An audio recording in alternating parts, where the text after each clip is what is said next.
that kind of inspiration that I actually wanted to capture. It's that kind of setup, that kind of moment that I actually wanted for my movie poster, my inspired base poster, whatever you'd want to call it. So my movie poster idea is not of major. I wanted to create my own character who is based on the tech and advancements from the Ghost in the Shell world, so that includes the anime and the movie, but it's an inspired biohuman with mechanical parts who is getting put together.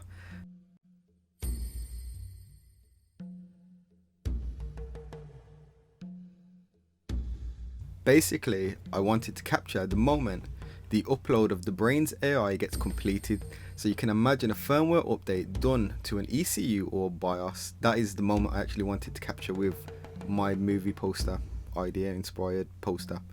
That is the main concept for the movie poster, while mixing both modern tech advancements with the original colouring and styling from the old anime.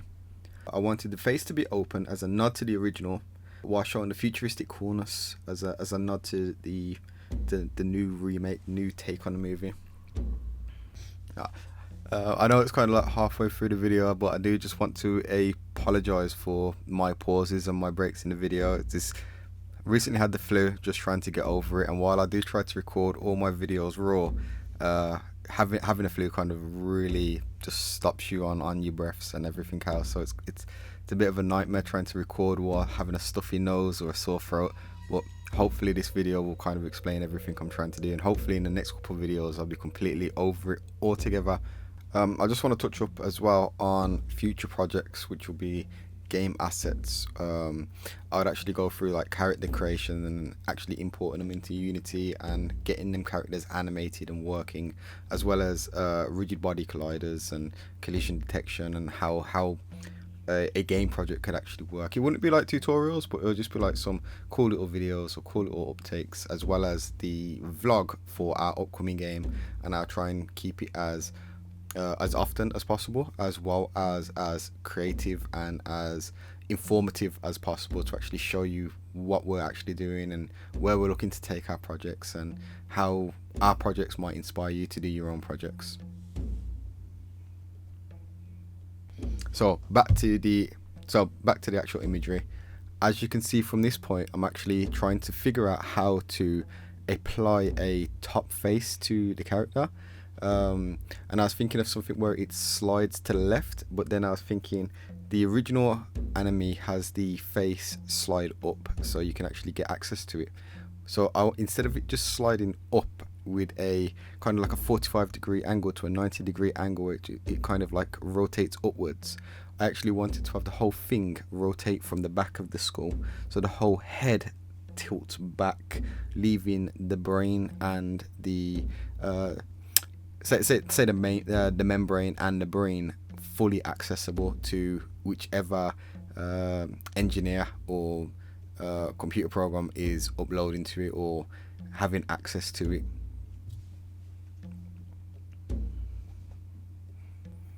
And this is all like the fun stage of sketching. So this is the part where we can actually be creative and have fun with it without worrying too much about, is it right, or does this work, or does it not work? Because you can just throw lines down and not even worry about deleting them or going over them.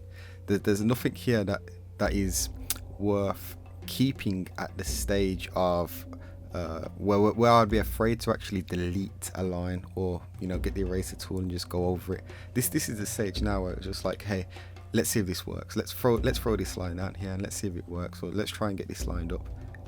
So this is the part now where I was trying to get the head where it's kind of like lifted back from the back of the skull, just above the spinal column that connects directly to the head, is where it will start to lift back, so the face is connected to that point and it actually like pull back from there.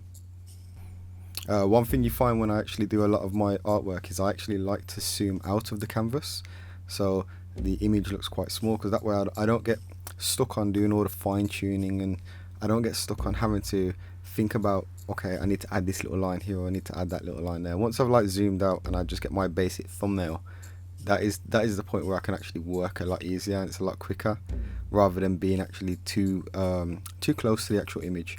And then you just get stuck on, you know, adding lines and adding details too early.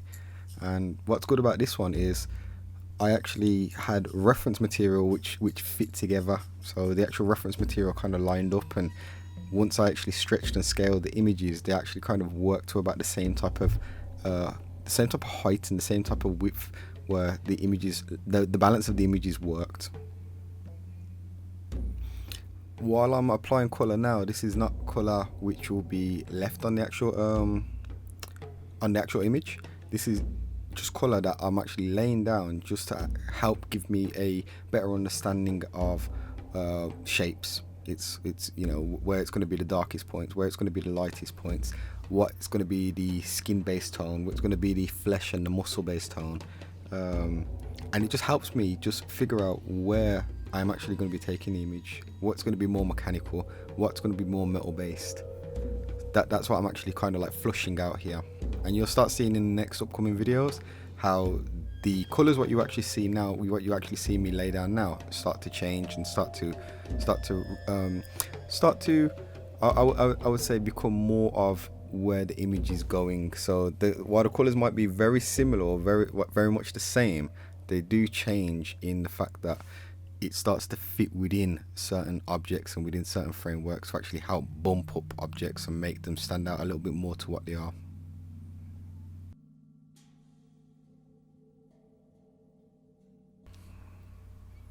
So let's get into the sketch. Let's get into the sketching side of this project. As you saw at the beginning of the video, my canvas size was 4916 by 7016 pixels, which is UK European A2 sized, with a digital pixel per inch of 300. So it's got a 300 DPI resolution. So obviously once it's printed, it will actually print fine. There's no bleed markers on this image. If I did put bleed markers on, I would just add a +5 millimeters and then just add my crop marks to it, so that way I know once I actually take it to print where to actually cut to make sure it actually fits within the frame that I'm actually going to be putting it in. So I started to sketch the basic framework. I wanted to keep my lines free and loose, and thanks to the symmetry tool in Photoshop, it made creating this image so much easier. The symmetry tool, that deserves a thumbs up in itself for creating something like this. So thumbs up for symmetry tool. So once I created the basic shapes and the idea for the image, I deleted the reference, as I don't want to use the reference over and over and over, and it's very easy to start recreating the reference what you see. So once I actually laid it all down, placed my shapes down, placed some lines down, I just tried to hide the reference as much as I could. I did keep the original anime, and I did keep the open face to kind of like give me a little bit more inspiration in the next videos. But once I actually got my basic shapes in, I actually just deleted the layers that had the reference to the body and the frame and the skeleton that you actually see in the video. Once I got my basic shapes and ideas down, I tried to let my creative path take over, so the direction of the artwork starts to go in my style rather than the style of the reference material. I used 2 brushes during the whole progress of this project. The sketch lines that you see me doing throughout this video that you're watching, the brush is basically a hard brush with a slightly lower opacity. This helps with tone. It helps me see things that are actually not there. So it kind of like helps me be a bit more sketchy and rough with the image without trying to be as neat as I need to be at this stage. And the point size that I'm actually kind of at this point is normally between, I'd say, 5 and 20. It depends on the type of lines that I'm actually trying to lay down. The second brush is the same, it's the same hard brush with full opacity. This is the brush what I actually use for putting in the layer mask and the spot colors. It's just used to actually help me make quick selections and make sure that whenever I actually put a color behind it, it's just going to be bulky. It's just blobbed on. There's no like neatness to it. It's just throw it on there. This color behind it, hey, this gives me an idea.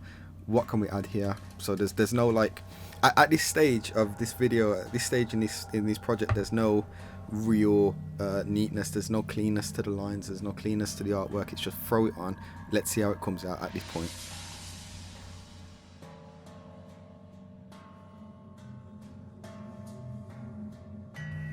That includes the shadows and the actual where the light comes from on this at this point in time. It's like I'm not worried about how it's going to look. I just need to get the basic idea of where my shapes are, what type of image I'm actually looking to portray, because it's very easy at this stage to actually change the image and make it look completely different to what I actually want.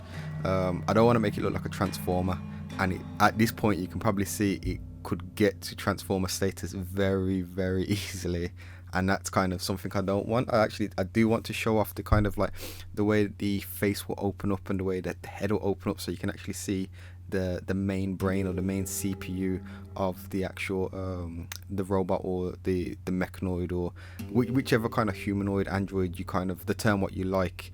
That's kind of what I actually want to show.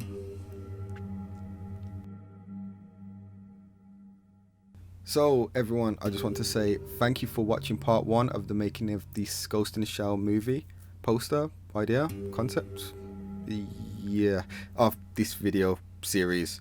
You know, just thank you for watching it, and why not check out part 2? That will be in the link in the description once it's completely uploaded. If you like this video, why not show some love and hit the thumbs up button. To stay updated with the rest of this mini-series or future projects, why not subscribe to us and give that bell icon a little poke to make sure it's ringing. If you think this project is cool, why not let us know your thoughts in the comments below. It will be great to hear from you. So guys, see you in part 2.